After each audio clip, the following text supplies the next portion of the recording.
मूर्तियां, वहाँ की मोहरे और अन्य चीजें जो भी कुछ कुछ मिलती रहती हैं। जैसे कि हड़प्पा सभ्यता से कुछ अनाज के दाने मिले हैं, है ना, हल्के बने प्रतिरूप मिले हैं। तो ये सब चीजें हमें बताती हैं कि उस संस्कृति में क्या क्या होता होगा। अच्छा, इतिहास होगा में देखा जाता है, यानी क्या क्या रहा होगा, एक अंदाजा लगाया जा रहा है यहाँ से। क्लियर।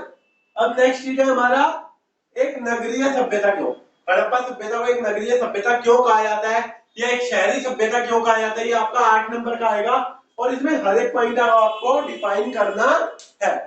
जो जो पॉइंट्स मैंने आपके लिए यहाँ पर लिख दिए हैं, इन सब पॉइंट्स को एक एक करके अब हम डिफाइन करना शुरू करते हैं। आखिरकार आप इन्हें पेपर में कैसे लिखोगे।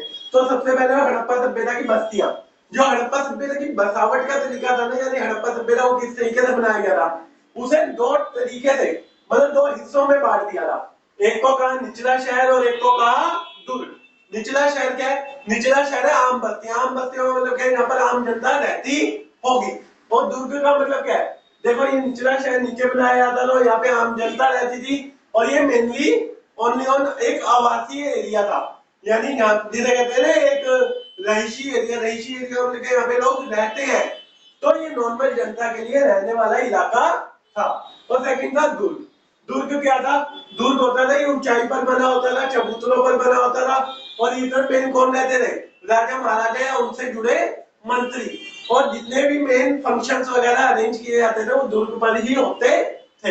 दुर्ग की एक किलेबंदी की जाती थी अलग से, निचले शहर की भी किलेबंदी होती थी लेकिन इसकी सिंगल होती थी। दुर्ग की क्या होती थी, डबल, एक निचले शहर की और एक दुर्ग की, मिला के 2 किलेबंदी होगी ना। क्लियर। अब नेक्स्ट चीज है इसमें वहां की सड़कें। अच्छा, जो सड़कें थी ना उन्हें ग्रिड पद्धति द्वारा बनाया गया था और सड़कें एक दूसरे को समकोण पर काटती थी, कुछ ऐसे। ये देखो मैंने यहाँ पे एक सड़क का एग्जांपल बनाने की कोशिश की है। जैसे ये देखो एक दूसरे को कहाँ काट रही है, समकोण पर 90 डिग्री पर काट रही है और चारों तरफ से रास्ता क्या है, खुला। जैसे कि डोरेमोन में तुम देखते हो ना, डोरेमोन की सड़कें कैसी होती है, सेम कुछ कुछ वैसी ही बनी होती थी। अब थर्ड उसकी विशेषता है जो शहरीकरण की ओर इशारा करती है, वो है वहां की जल निकास प्रणाली। जल निकास प्रणाली क्या? अच्छा, ये तो अलग से क्वेश्चन भी आता है 4 नंबर का। हड़प्पा सभ्यता की जल निकास प्रणाली पर टिप्पणी कीजिए। तो हड़प्पा सभ्यता की जल निकास प्रणाली एक उसकी अनूठी विशेषता थी जो उसके शहरीकरण की ओर इशारा करती थी। जल निकास प्रणाली में मतलब क्या था कि गंदे पानी को घर से बाहर कैसे निकाला जाए, जो समस्या आज भी हमारे देश में बनी हुई है। हमारी दिल्ली में भी तुम देख सकते हो कहीं कहीं पर सॉरी, कहीं कहीं पर क्या होता है, सड़कों की नालियों की व्यवस्था अभी भी ठीक नहीं है, यानी पानी सड़क नालियों से बाहर आ रहा है। लेकिन उन्होंने किस तरीके से मैनेज किया था नालियों को, ये उनकी एक अनूठी विशेषता रही थी। वो नालियों को कैसे बनाते थे, नालियों को कम से कम एक घर की एक दीवार से सटाकर बनाते थे ताकि घर का सारा गंदा पानी नालियों में जा सके। और नालियों को वो बनाते टाइम थोड़ी थोड़ी दूरी पर क्या करते थे, एक विशेष प्रकार के पत्थर से ढकते थे ताकि समय समय पर उस पत्थर को हटाकर उन नालियों की सफाई की जा सके। और घर की दीवार के साथ नालियों से पानी, नाली में पानी आने से पहले घर में एक हौज बनाए जाते थे। हौज में क्या होता था, यानी जितना कूड़ा होता था, जितना एक गाद वगैरह होता था, वो हौज में टिक जाता था और बाकी पानी पानी क्या होता था, नालियों में चला जाता था। और ये छोटी छोटी नालियां किससे जुड़ती थी, जाके बड़े बड़े नालों से। इस तरीके से उन्होंने एक ऐसी जल निकास प्रणाली बनाई हुई थी जो कभी भी फेल नहीं होती थी, यानी हमेशा पानी एकदम प्रॉपर वे में जाता रहता था। क्लियर। अब नेक्स्ट पॉइंट है हमारा उनकी विशिष्ट इमारतें, एक अन्नागार और एक स्नानागार। अन्नागार, अन्नागार शब्द से पता लग रहा है कि इधर अन्न स्टोरेज करने के लिए बनाया गया होगा, और स्नानागार किसके लिए बनाया गया होगा, ये सामूहिक स्नान के लिए बनाया गया था। देखो जो अन्नागार था, अन्नागार में गेहूं वगैरह स्टोर करके रखते थे ना, जो एक्स्ट्रा उपज होती थी उसे स्टोरेज के लिए आज के टाइम पे उनके ओनली बेस मिले हैं। और ऐसा माना गया कि जो ऊपर का एरिया था उसे लकड़ी से बनाया गया था जो कि टूट चुका या खत्म हो गया समय के साथ साथ। नेक्स्ट चीज है स्नानागार। स्नानागार भी उसकी एक महत्वपूर्ण विशेषता है। उधर एक जैसे आज के टाइम पे स्विमिंग पूल होता है, उसे स्विमिंग पूल तो नहीं कहेंगे हम, लेकिन उनका अपना एक स्नानागार होता था जो पत्थर से जिसका वो बना होता था, क्या कहते हैं, फर्श, और चारों ओर जिप्सम की पुताई की होती थी। क्लियर। और नेक्स्ट चीज है उनकी गृह स्थापत्य कला। गृह स्थापत्य कला का मतलब क्या है कि घरों को बनाने का तरीका। उन्होंने घरों को बनाने के तरीके के लिए उधर 2 मंजिला इमारतें भी पाई गई और घर जो दूसरी मंजिल तक ऊपर जाने के लिए सीढ़ियां भी बनाई है उन्होंने। और घरों को बनाने के तरीके में उन्होंने क्या किया, प्राइवेसी को बहुत महत्व दिया है। प्राइवेसी का मतलब क्या होता है, निजता। निजता को महत्व देते हुए उन्होंने क्या किया, जो नीचे वाले फ्लोर है, नीचे वाले मतलब एक टाइप से फ्लोर है ना, उनमें उन्होंने खिड़कियां नहीं बनाई। यानी खिड़कियां होती थी तो ओनली सेकंड फ्लोर पर जाकर, नीचे बेसमेंट में कोई खिड़कियां नहीं होती थी। क्लियर यहाँ तक? अब जो नेक्स्ट क्वेश्चन है मैं उधर के बारे में बताता हूँ, उधर कैसे शिल्प उत्पादन किया। हमारे सामने नेक्स्ट क्वेश्चन जो कि बड़ा ही आसान है। शिल्प उत्पादन कला हड़प्पा सभ्यता की एक महत्वपूर्ण विशेषता थी। शिल्प उत्पादन में प्रयुक्त पदार्थ की सूची बनाइए तथा किसी भी एक प्रकार के मनका बनाने की प्रक्रिया लिखो। ये कई बार रिपीटेड क्वेश्चन है जो कि 4 नंबर में आता है। तो सबसे पहले हम बात करते हैं प्रयुक्त पदार्थ की। प्रयुक्त पदार्थ कौन कौन सा है? तो पत्थर, धातु और अन्य पदार्थ। तो सबसे पहले पत्थर की बात करते हैं। कौन कौन से पत्थर यूज होते हैं? सेलखड़ी, लाजवत, जैस्पर, क्वार्ट्ज, कार्नेलियन। ये पत्थरों के प्रकार थे। धातु कौन कौन सा यूज होता है? कांसे, तांबा और सोना। और अन्य पदार्थों में क्या क्या यूज होता है? शंख, फ्योन्स और पक्की मिट्टी। अच्छा, फ्योन्स क्या होता है? क्वेश्चन पूछा हुआ है कि फ्योन्स क्या होता है। 2 नंबर का ये भी आता है कभी कभी। तो फ्योन्स क्या है? घिसी हुई मिट्टी और चिपचिपा पदार्थ, घिसी हुई रेत हो गई, चिपचिपा पदार्थ हो गया और रंग, इन सबको मिक्स कर कर क्या किया जाता है? गर्म किया जाता है और एक पदार्थ बनता है जिसे क्या कहते हैं? फ्योन्स। क्लियर? अब देखो एक और क्वेश्चन इसी के साथ ऐड था। ये तो हो गए पदार्थ कौन कौन से यूज हो रहे हैं। अब एक और क्वेश्चन इसी के साथ ऐड था कि किसी एक प्रकार के मनका बनाने की प्रक्रिया भी लिखो। तो बहुत ही आसान है, 4 स्टेप्स में मैंने खत्म कर दिया मनका बनाने की विधि। देखो ये छोटा छोटा लिखा है यहाँ पर कि पहला क्या है? पीले रंग के कार्नेलियन को पकाकर लाल रंग प्राप्त करना। कार्नेलियन का मैंने यहाँ पे पत्थर बताया ना, वो कौन से कलर का होता है? पीले का। अब उसे पकाया जाता है और कौन सा कलर प्राप्त कर लिया जाता है? उससे लाल। फिर उसे अपरिष्कृत भागों में तोड़ लिया जाता है, यानी टेढ़े मेढ़े जैसे मर्जी भागों में तोड़ लिया जाता है। फिर अब टेढ़े मेढ़े भाग तोड़े हैं तो उनके हमें शल्क निकालने पड़ेंगे। शल्क का मतलब है किनारियां। कहीं होते हैं ना, अब टेढ़े मेढ़े तोड़ रहे हैं तो उनकी किनारियां निकली होंगी, तो किनारियां निकालना। और सबसे लास्ट स्टेप होता है उसकी घिसावट करना, यानी घिस घिस कर उसे शेप में ले आना। देखो कितना ही आसान था। 4 नंबर का क्वेश्चन, यहाँ से 4 नंबर वैसे ही कंफर्म हो जाते हैं। क्लियर? फिर नेक्स्ट क्वेश्चन आता है दोस्तों, वो आता है हड़प्पाई वासी मोहरों का प्रयोग किस प्रकार करते थे। तो हड़प्पाई वासी मोहरों का प्रयोग सुदूर क्षेत्रों के आवागमन को आसान बनाने के लिए करते थे। किस तरीके से? जैसे मान लो मुझे कोई सामान भेजना है दूसरे राज्य तक, तो मैं क्या करूं कि जो भी सामान लेना है उसे एक पोटली सी में बांधा, उसके ऊपर चिकनी मिट्टी लगाई और उस पर अपनी मोहर मार दी। अब जब मैंने वो मोहर मार दी तो उससे क्या होगा? उससे 2 फायदे हो गए। एक तो क्या कि मैंने जिस भी राज्य तक भेजी है, मान लो मैं यहाँ से लेकर मुंबई भेजूं, मुंबई के राज्य तक भेजी, एक एग्जाम्पल है, मुंबई का कोई राजा नहीं है खैर। अब कमेंट में ये मत बोलना कि मुंबई का कौन सा राजा आ गया है ना। तो एक एग्जांपल है कि मैंने मान लो मुंबई के राज्य तक भेजी वो चीज, तो उस स्टैंप से पता क्या लग गया? उस मोहर से पता लग गया कि मेरे द्वारा भेजी गई है। और सेकंड चीज, उस राजा को पता लग गई कि रास्ते में कोई भी इससे छेड़छाड़ नहीं हुई। अगर वो उससे छेड़छाड़ हुई होती तो स्टैंप का निशान खराब हो जाता। क्लियर? अब नेक्स्ट चीज है उनके शवाधान। शवाधान क्या होता है? शवाधान तुम सब समझते हो, शव को या तो दफनाना या फिर जलाना, यानी एक तरीके से अंतिम संस्कार, है ना। तो उनके अंतिम संस्कार का तरीका क्या था? तो वो एक तो गर्तों में दफनाते थे, है ना, और दफनाने के साथ साथ वो क्या करते थे? अच्छा, जो उनकी गर्त होती थी वो अलग अलग शेप्स की भी होती थी, और कई कई गर्त ऐसी होती थी जिनमें चिनाई हुई हुई मिली है। और गर्तों में दफनाने के साथ साथ वो डेड बॉडीज के साथ साथ कुछ मनके या कुछ कुछ आभूषण वगैरह भी दफनाते थे। अब इससे आर्थिक विभिन्नता का भी पता लग जाता था। अगर मान लो किसी अमीर की डेड बॉडी है तो उसके साथ महंगे महंगे पदार्थ दफनाए जाएंगे, और किसी गरीब की डेड बॉडी है तो उसके साथ तो मिट्टी की चीजें दफनाई जाती होंगी, है ना। क्लियर? अब नेक्स्ट चीज है कनिंघम का भ्रम। बहुत इंपॉर्टेंट क्वेश्चन है, 3 नंबर का आ सकता है, 2 का भी आ सकता है और 4 का भी आ सकता है। तो सबसे पहले हम बात करते हैं कनिंघम का भ्रम क्या था। क्वेश्चन ऐसे पूछता है कनिंघम कौन थे और उनका क्या भ्रम था। 1 नंबर का तो हो गया कनिंघम कौन थे। तो कनिंघम भारतीय पुरातात्विक सर्वेक्षण के पहले डायरेक्टर जनरल थे। अब उनका भ्रम क्या था? देखो पहली बात तो उनका क्या मानना था, जो भारतीय इतिहास है ना, हमारा भारतीय इतिहास कहां से शुरू होता है? गंगा घाटी के किनारे जो पनपे शहर है उनसे। अब गंगा घाटी के किनारे शहर बहुत समय बाद पनपे, लेकिन ये बहुत समय पहले की बात थी, तो वो आइडिया ही नहीं लगा पाए कि इतने समय पहले भी कोई सभ्यता रही होगी। जबकि उनको एक अंग्रेज ने एक हड़प्पाई मोहर भी दी थी, उस पर रिसर्च करने के बावजूद भी उनका कोई रिजल्ट वहां तक नहीं पहुंचा, यानी वो हड़प्पा सभ्यता की कोई कल्पना भी नहीं कर पाए। और सेकंड चीज ये कि वो जितने भी अपने इतिहास की खोज के लिए ना वो चीनी यात्रियों के वृत्तांतों का प्रयोग करते थे, और जबकि चीनी यात्री वहां तक पहुंचे ही नहीं जहां जहां पे हड़प्पा सभ्यता के अवशेष मिले। तो चीनी यात्रियों ने उसके बारे में नहीं लिखा, तो कनिंघम भी उसके बारे में जानकारी हासिल नहीं कर पाए। क्लियर। और नेक्स्ट चीज है, बहुत मेन क्वेश्चन है, हड़प्पा सभ्यता के पतन के कारण।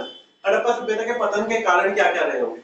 अब देखो, कोई भी सभ्यता के पतन के कारण हम क्लियरली तो नहीं बोल सकते, हम क्या कह सकते हैं कि ये हो सकता होगा कि ऐसा हुआ हो सकता होगा कि वैसा हुआ हो, है ना। तो ऐसे कुछ अंदाजे लगाए हमने हड़प्पा सभ्यता के पतन के कारण क्या रहे होंगे। हो सकता है जलवायु परिवर्तन हो गया हो अचानक से, हो सकता है वनों की ज्यादा कटाई हो गई हो सकता है बार बार बाढ़ आने लगी हो सकता है बार बार भूकंप आए हो सकता है कि नदियों का मार्ग बदल गया हो, नदियों का मार्ग बदल गया तो कृषि नहीं हो पाई, है ना। हो सकता है कि नदियां सूख गई हो, और हो सकता है कि भारी आक्रमण हुए हो, यानी बाहर के क्षेत्र वालों ने बार बार आक्रमण किए हो। उम्मीद करता हूं कि ये चैप्टर क्लियर हो गया होगा। अब मैं इसके नेक्स्ट चैप्टर यानी मौर्य साम्राज्य के बारे में स्टार्ट करता। तो मैं आपको सेकंड चैप्टर के क्वेश्चंस बताता हूँ। ये कुछ दो नंबर के क्वेश्चंस हैं जो आपके सामने लिखे हुए हैं। तो सबसे पहला क्वेश्चन है, जेम्स प्रिंसेप कौन थे? जेम्स प्रिंसेप ने 1830 में ब्राह्मी और खरोष्टी लिपि का अर्थ निकाला था। और सेकंड चीज, जिनसे अब देखो जो अशोक के अभिलेख थे ना वो सारे खरोष्टी और ब्राह्मी लिपि में लिखे हुए थे, तो उन्हीं से हम अशोक के सिक्कों और अभिलेखों की भी जानकारी प्राप्त कर पाए। अगर हम उसकी लिपि ना पढ़ पाते तो जानकारी मिलती ही नहीं, है ना। तो नेक्स्ट क्वेश्चन है हमारा प्रियदर्शी काल। प्रियदर्शी को होता है मनोहर मुखाकृति वाला राजा, या ऐसा राजा जो सबको प्रिय हो। अब ऐसा शब्द किसके लिए यूज किया गया? अशोक के लिए। अशोक मौर्य साम्राज्य के सबसे महत्वपूर्ण राजा थे, ये सबको पता है ना। अब नेक्स्ट चीज आती है जनपद काल। जनपद क्या होता है? एक ऐसा भूखंड जहां कोई जनसमूह आकर अपना पैर रख लेता है या वहां पर बस जाता है, उसी को क्या कहते हैं? जनपद। अब नेक्स्ट पॉइंट है हमारा गृहपति। गृहपति शब्द से पता लग रहा है घर का एक टाइप से पति। पति क्या होता है? मेन होता है ना। तो वैसे ही एक गृहपति शब्द भी यूज किया गया है, घर का मुखिया जिसका सभी संसाधनों पर हक होता था। संसाधनों में यहाँ पे बच्चों और वाइफ को भी रखा गया है, यानी यहाँ तक कि पत्नियों पर भी गृहपति का अर्थ होता था। और पाली भाषा में, पाली जो एक तरीके से लिपि है, उसमें इस शब्द का इस्तेमाल छोटे जमींदारों और किसानों के लिए भी किया गया। नेक्स्ट क्वेश्चन हमारा, मगध एक शक्तिशाली महाजनपद के रूप में क्यों? यानी 16 महाजनपद थे, 16 में से मगध ही क्यों सबसे महत्वपूर्ण था? ये बहुत मेन क्वेश्चन है। तो कुछ ना कुछ खासियत रही होंगी। तो सबसे पहली खासियत थी उपजाऊ भूमि का होना, यानी जो मगध की भूमि थी वो काफी उपजाऊ थी। सेकंड, वहां पे हाथियों की उपलब्धता हो जाती थी। हाथी मिल गए, युद्ध में हाथियों का इस्तेमाल किया जाता है ना। तो ऐसे ही थर्ड चीज होगी लोहे की खदानें। लोहा मिल जाता था, भाला वगैरह बनता था उस टाइम पे, बहुत सारे तीर कमान वगैरह बनते थे, उनके लिए लोहा भी मिल जाता था। नेक्स्ट हो गया नदियों द्वारा यातायात। गंगा की सहायक नदियों से उधर यातायात काफी आसान हो गया था, यानी परिवहन समझते हो ना। अब नेक्स्ट चीज है योग्य शासक। वहां के शासक काफी अच्छे थे, खुद ही देख सकते हो, जैसे अजातशत्रु और बिंबिसार ऐसे महान राजा उधर रहे थे। नेक्स्ट हो गया सुरक्षित राजधानियां। सुरक्षित राजधानियां का मतलब क्या है कि एक तो उधर ना किलेबंदी की गई थी उनकी राजधानियों की। क्लियर। अब नेक्स्ट चीज है छठी ईसा पूर्व एक परिवर्तनकारी काल क्यों माना जाता है? यानी छठी सदी ईसा पूर्व को एक परिवर्तनकारी काल क्यों माना जाता है? ये क्वेश्चन आपका 4 नंबर में कई बार पूछा गया। यानी ये ऐसा कैसा काल था जिसमें बहुत सारे परिवर्तन देखने को मिले। तो सबसे पहला परिवर्तन कौन सा था इसमें? आरंभिक राज्यों का उदय। ऐसा माना जाता है जो आरंभिक राज्य है उनका उदय कब से हुआ है? छठी सदी ईसा पूर्व में ही होना शुरू हुआ था। लोहे का प्रयोग बढ़ता जाता था, धीरे धीरे लोहे को एक धातु के रूप में प्रयोग ज्यादा कर रहे थे लोग। नेक्स्ट हो गया सिक्कों का विकास। ये एक ऐसा टाइम था जब सिक्कों का रेगुलरली मतलब अलग अलग तरीके से सिक्के आ रहे थे। जैसे कि सबसे पहले सोने के कुषाण शासकों ने चलाए थे, है ना। और शीशे के सिक्के सातवाहन शासकों ने चलाए थे। याद रखना, ये एक एक नंबर के क्वेश्चन है, एमसीक्यूज में आ सकते हैं। नेक्स्ट है हल का बढ़ता प्रयोग। ये वो टाइम था जब हल का प्रयोग भी धीरे धीरे काफी डेवलप हो रहा था। और 16 महाजनों का विकास भी इसी टाइम पर हुआ था। यहाँ पे मैंने प्रयोग लिख दिया विकास, यानी मेनली जो 16 महाजन पद है यही वो टाइम था जब ये फल फूल रहे थे, यानी आगे धीरे धीरे डेवलप हो रहे थे। क्लियर। नेक्स्ट टॉपिक है हमारा मौर्य तथा गुप्त साम्राज्य की जानकारी के स्रोत। इसमें हमें मेन मौर्य के पढ़ने हैं, ठीक है, क्योंकि गुप्त आपके पेपर में नहीं आएगा।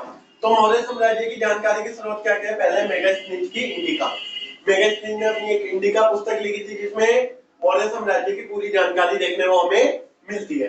सेकंड है कौटिल्य का अर्थशास्त्र। कौटिल्य के बारे में सभी जानते हो, जिन्हें चाणक्य नाम से भी जानते हैं। उन्होंने अपनी एक पुस्तक लिखी थी अर्थशास्त्र, जिसमें उन्होंने पूरी राजनीतिक और आर्थिक व्यवस्था के बारे में लिखा है। कहाँ की?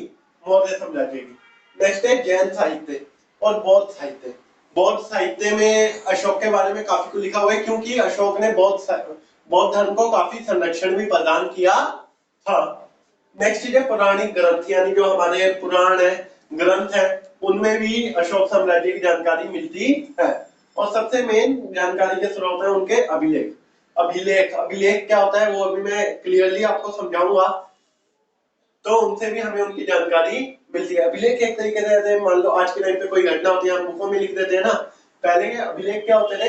अभिलेखों का मतलब है जो भी घटना होगी उसे या तो पत्थरों पर खुदवा दिया जाता था, यानी कोई भी कठोर सतह होती थी ना, उस पर खुदवा के लिखवा दिया जाता था। अभी समझाता हूँ अभी अगले टॉपिक में कि अभिलेख है क्या। अब हमारा नेक्स्ट टॉपिक है कि मौर्य साम्राज्य का प्रशासन। अब इतना बड़ा साम्राज्य है, उसे प्रशासन चलाने के लिए कोई ना कोई जरूर जगह चाहिए। तो उसके लिए उन्होंने 5 मेन केंद्र बना रखे थे। कौन कौन से? तक्षशिला, उज्जैनी, तोसली, स्वर्णगिरी और राजधानी हुआ थी। क्या थी राजधानी? पाटलिपुत्र। ये 5 ऐसे केंद्र थे जहां से पूरे साम्राज्य पर ध्यान रखा जाता था। अब और उन्होंने साम्राज्य को चलाने के लिए क्या क्या? एक समिति और 6 उप समितियां बनाई हुई थी। समिति और उप समितियां समझते हो ना, आपने फिजिकल एजुकेशन में भी पढ़ा होगा।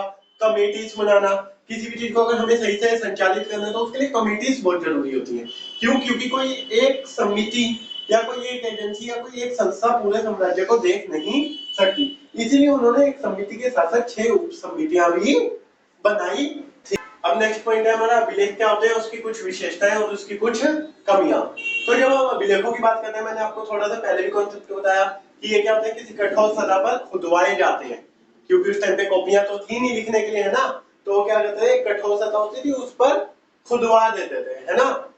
जैसे कि क्या हो गया, पत्थर, धातु, मिट्टी या बर्तन आदि पर। अब इसकी विशेषताएं क्या थी? इसकी पहली विशेषता थी कि स्थायी प्रमाण होते हैं, यानी अब किसी कठोर सतह पर खुदवा दिए तो ये काफी लंबे समय तक खराब नहीं होते। नेक्स्ट है राजाओं की शक्तियों का वर्णन। राजा अपने अभिलेख बनवाते थे तो उसमें वो अपनी शक्तियों के बारे में डिटेल देते थे। नेक्स्ट तिथि का लिखा होना। कई अभिलेख कितने अच्छे हैं कि उन पर नीचे तिथि भी लिखी हुई है। तिथि से क्या होता है, हमें पता लग जाता है कि वो किस टाइम के अभिलेख रहे होंगे। नेक्स्ट है धार्मिक संस्थाओं को दिए गए दान का ब्यौरा, यानी जितने राजा महाराजा दान देते थे वो सब लिखवाते रहते थे। क्लियर। अब इसकी कमियां क्या थी कि समय के साथ साथ अक्षरों का मिट जाना। अब क्या होता है, मिट्टी जमती गई, अक्षर मिटते गए, है ना। नेक्स्ट पॉइंट हो गया अभिलेखों का नष्ट हो जाना। कोई आपदा आई, कोई विपदा आई, जिसकी वजह से वो जो कठोर सतह थी वो टूट गई, तो वो क्या हो जाते हैं, नष्ट हो जाते हैं। नेक्स्ट लिपि का ज्ञान ना होना। जिस लिपि में लिखे गए हैं उस लिपि के बारे में ना पता होना, है ना, तो हम पढ़ ही नहीं पाए उन्हें। और अगला हो गया बड़े और विशेष अफसरों का वर्णन, यानी छोटी आम जनता के बारे में उसमें कोई लिखा ही नहीं होता था, उसमें ओनली बड़े और विशेष अफसरों का वर्णन किया जाता था। आई होप तुम्हें पूरी वीडियो पूरी समझ आई होगी और काफी पसंद भी आई होगी। अगर आपको पूरे चैप्टर समझ आया तो ज्यादा से ज्यादा लाइक करें और अपने दोस्तों में शेयर करें और हमारे चैनल को सब्सक्राइब कर लें। मैं नेक्स्ट वीडियो बहुत जल्द ले आऊंगा आपके लिए और कोशिश करूंगा कि ज्यादा से ज्यादा चैप्टर आपके कंप्लीट कर दूं आपके एग्जाम से पहले।